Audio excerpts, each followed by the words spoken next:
Ada orang ngaku ulama nih, kita ngikut nonton dia. Setelah kita nonton, isinya caci maki. Saya yang awalnya tidak suka caci maki orang, saya yang awalnya tidak suka meremehkan orang lain, sehingga dengan adanya orang-orang seperti ini di depan publik, saya terpanggil. Gimana kalau orang ini gua roasting aja nih? Gimana kalau orang ini gua perlakukan setengah aja dari perlakuan mereka terhadap orang lain? Bingung kan? Bingung. Kenapa TIJ bisa seperti ini? Karena TIJ mencontoh dari waliullah katanya. Ya waliullah kalau tampil di depan publik ya kita contoh dong. Anak cucu Nabi tampil di depan publik merupakan contoh dong buat kita. Dan ini yang saya anut sekarang, yang saya tunjukkan ke kalian sekarang adalah contoh yang saya adopsi dari cucu Nabi. Oknum-oknum yang ngaku cucu Nabi ya seperti ini, tapi saya baru setengahnya. Belum sampai hei anjing, hei babi, belum. Baru setengah. Jadi saya itu adalah seseorang yang tidak pernah sekolah, tidak pernah ngaji, tetapi ketika melihat tokoh-tokoh agama yang mengajarkan caci maki, saya pikir itu ilmu gitu. Dan itu memang ilmu, tapi bukan pengetahuan. What? Indonesia tanah air beta, pusaka abadi nan jaya. Oh, itu ilmu tuh. Misalnya kandang kebo, unyil, ada lontek, saudara.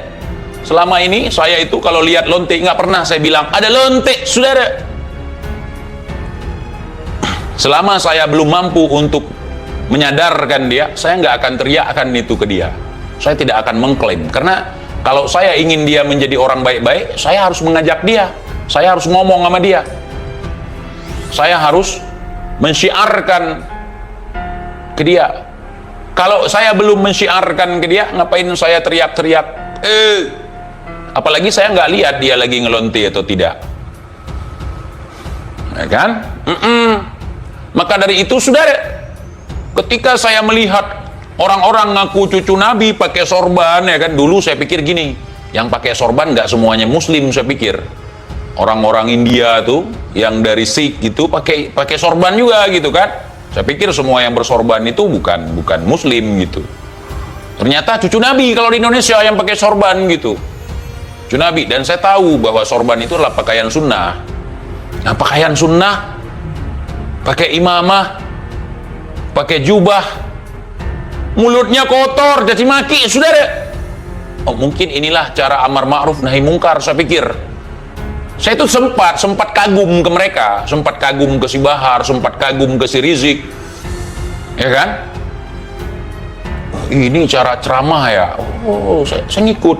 Kemudian ada beberapa hal yang bertentangan dengan didikan dasar saya waktu diajar sama orang tua, sama kakek saya. Sekalipun orang lain bejat, sekalipun orang lain jahat, jangan kau permalukan dia di depan umum. Sesungguhnya ketika engkau memperingatkan seseorang di depan umum, dan itu bukanlah memperingatkan dia, tapi mempermalukan dia. Ini orang kok suka kali mempermalukan orang lain gitu. Saya pikir, ya sudah, saya adopsi aja ilmu dari cucu Nabi, apalagi waliullah nih katanya. Yang ngomong saudaranya gitu. Masya Allah, Rizik Syihab itu adalah waliullah. Ente jangan sembarangan nama dia, ente kualat. Nah, di saat dia bilang ente kualat, di situ saya semangat mau ngerosting dia. Kira-kira mau kualat nggak gua gitu. Tapi nggak sampai caci maki lah, gua bilang Dek Rizik lah, sengaja itu. Saya mau lihat kualatnya sejauh mana. Yang katanya kalau kita hina si Rizik, saya belum menghina ya, baru menggunakan bahasa-bahasa standar. Gimana kualatnya? Saya penasaran gitu. Kenapa? Karena orang yang membimbing saya mengatakan kepada saya, seorang waliullah itu tidak akan gampang mengkualat-kualatkan orang. Tidak. Tetapi mereka akan merangkul orang-orang yang tidak punya ilmu, orang-orang yang bandel, orang-orang yang jahat dia rangkul. Orang-orang yang mencaci maki dia dirangkul, diberikan didikan yang baik, dicontohkan hal-hal yang baik. Itu ulama. Bukan kualat. Kalau kritik saya kualat, kalau bahas saya kualat. Justru di situ saya tertantang. Ya, saya ini bangsa Aceh, bukan orang Aceh. Jadi kalau nggak ada bukti saya nggak percaya. Gitu. Ada orang bilang ada hantu misalnya. Tuh di sana ada hantu. Saya ke sana lihat dulu ada hantu nggak. Gitu.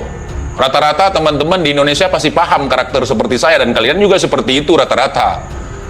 Ada misalnya kontak tembak. Ya, kontak tembak itu ada orang bilang jangan ke sana lagi perang. Kita ke sana liatin. Naik ke atas pohon liatin. Padahal kita tahu resikonya mati. Nah, itu saya seperti itu. Dan saya lihat kalian juga di Jakarta kayak gitu. Kemarin ada bom di apa itu waktu itu. Polisinya lagi asik tiarap tembak-tembakan, masyarakat malah jualan cilok. Malah minum cendol, es dawet. Santuy liatin gitu. Itu kita, kepo kita. Masyarakat Indonesia itu kepo sebenarnya. Ya di bom apa Sarinah waktu itu ya. Masyarakat Indonesia itu kepo, nggak bisa dibuang. Seharusnya kepo itulah yang mendidik otak kita menjadi cerdas. Orang yang banyak bertanya seharusnya banyak tahu. Kalau kita misalnya jangan nanya-nanya pamali, jangan nanya-nanya kualat, itu kita sedang dididik untuk menjadi orang lain. Masyarakat Indonesia itu kepo. Kalau dia tidak ngerti, dia akan bertanya. Makanya orang kita ramah. Assalamualaikum, Pak, Bu, lagi ngapain, Bu? Padahal udah tahu lagi ngejemur pakaian, masih nanya. Itu basa-basi namanya ya? Iya. Numpang nanya, Bu, boleh? Kita udah nanya, masih nanya boleh? Padahal numpang nanya boleh, itu udah nanya. Bu, numpang nanya boleh, Bu? Itu udah nanya. Kita orang Indonesia kan begitu.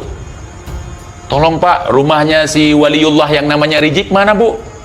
Oh, sana, lewat sana, belok sana. Oh, kalau belok sana nanti di situ. Di situ, ya. Rumahnya di situ. Padahal udah jelas dijelaskan, masih kita tanya. Takut nyasar. Jadi orang-orang sekarang kalau kita banyak nanya dibilang bodoh, betul tidak? Banyak kali nanya, bodoh kali kau. Bukan. TIJ mengatakan, makanya nggak heran, orang-orang gila pun sekarang jadi wali. Ada 3 hal kalau kita ketemu orang gila yang terlintas di pikiran kita. Yang pertama, untuk zaman sekarang nih, gara-gara doktrin ada 3 hal kalau melihat orang gila. Pertama, kalian akan berpikir kalau itu waliullah, nggak apa-apa untuk berhusnuzon, tapi jangan aneh-aneh. Yang kedua, kita akan berpikir bahwa itu adalah artis yang sedang buat konten prank, Baim Wong misalnya.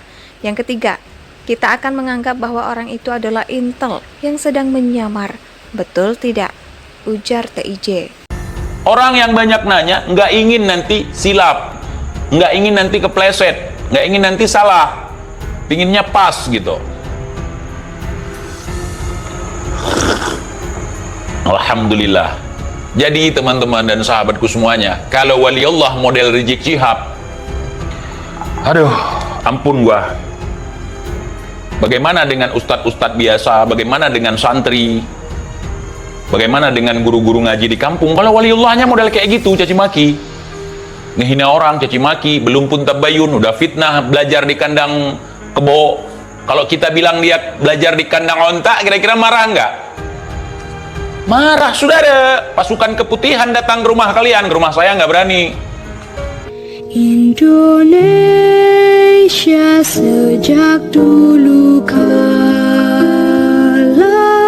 tetap dipuja-puja bangsa.